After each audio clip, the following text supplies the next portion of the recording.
오늘은 건물 외장 재료 내화 성능 강화라는 제목으로 말씀을 드리겠습니다.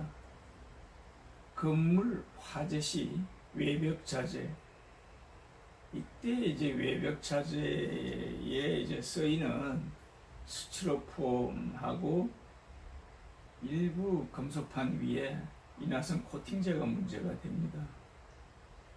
이 외벽 자재가 불에 타면서 대형 화재로 확대되는 위험한 상황이 반복되고 있습니다. 이제 6층 미만, 높이 22m 미만의 건물이라 할지라도 외장 재료는 내화 성능을 가진 자재를 사용토록 규제해야 한다고 믿습니다. 반면에 건축물 내장재에 있어서는 불연, 준불연, 난연 등의 내화 등급에 맞는 자재를 사용토록 규정하고 있습니다. 예를 들면 지하층이나 무창층, 이때 무창층은 창이 없는 층을 얘기합니다. 무창층은 불연 재료를 사용해야 합니다. 이때 불연 재료라는 것은 콘크리트나 시멘트, 몰탈 같이 불에 타지 않는 무기질 재료를 뜻합니다. 그 밖에 창이 있는 층의 경우에도 건물의 층수에 따라 1시간 내지 4시간까지 화재 시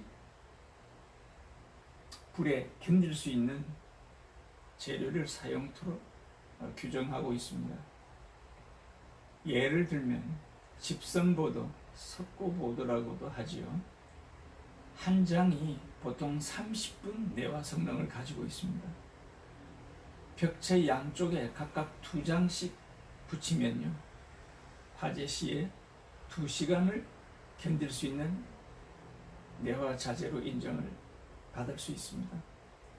그 밖에도 내화 페인트의 경우도 제품 생산 회사에서 관계 시험소에서 받은 내화 성능 시험 검정서가 붙어 있습니다.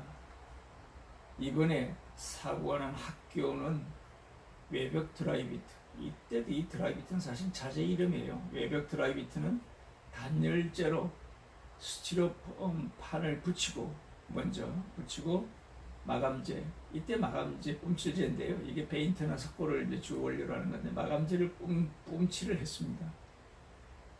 스티로폼은 이때 사용하는 스티로폼은 난연 상급의 성능을 갖도록 법으로 규정하고 있습니다만은 이 난연 상급 등급의 규정이 어떤 거냐 하면요, 화재가 났을 때 불꽃이 번지지 않고 스티로폼 자체로 소진되도록 하는 성능을 의미합니다. 하지만 제거 일부 저층 건물에 사용된 스티로폼에 화재 시에 불꽃을 일으키면서 타는 경우가 있어가지고 이게 문제가 되는 겁니다.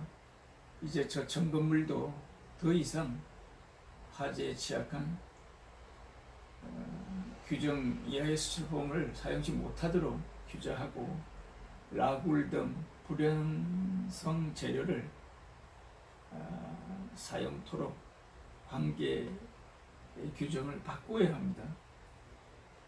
이 밖에도 가격이 저렴하다고 해서 주로 이제 저층 오피스 건물에 변두리 건물에 많이 쓰는데 외벽 단열 자재로 사용되고 있는, 현재 많이 사용되고 있는 단열재, 이 얇은 단열재 이거는 의 경우에도 그 성능을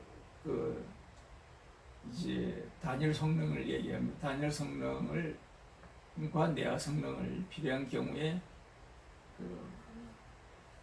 좀 엄격히 적용하고 또 강화해야 된다고 믿습니다. 공사 현장에서는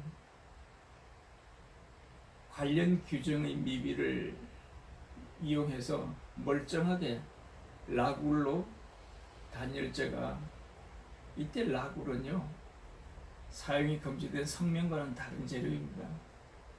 단열재로 라굴이 설계된 것을 스티로폴로 바꾸면서도 더 비싼 가격을 지불토록 하여 건물주에게 건물 성능의 저하와 금전상의 손해를 끼치는 웃지 못할 일들이 일어나고 있습니다.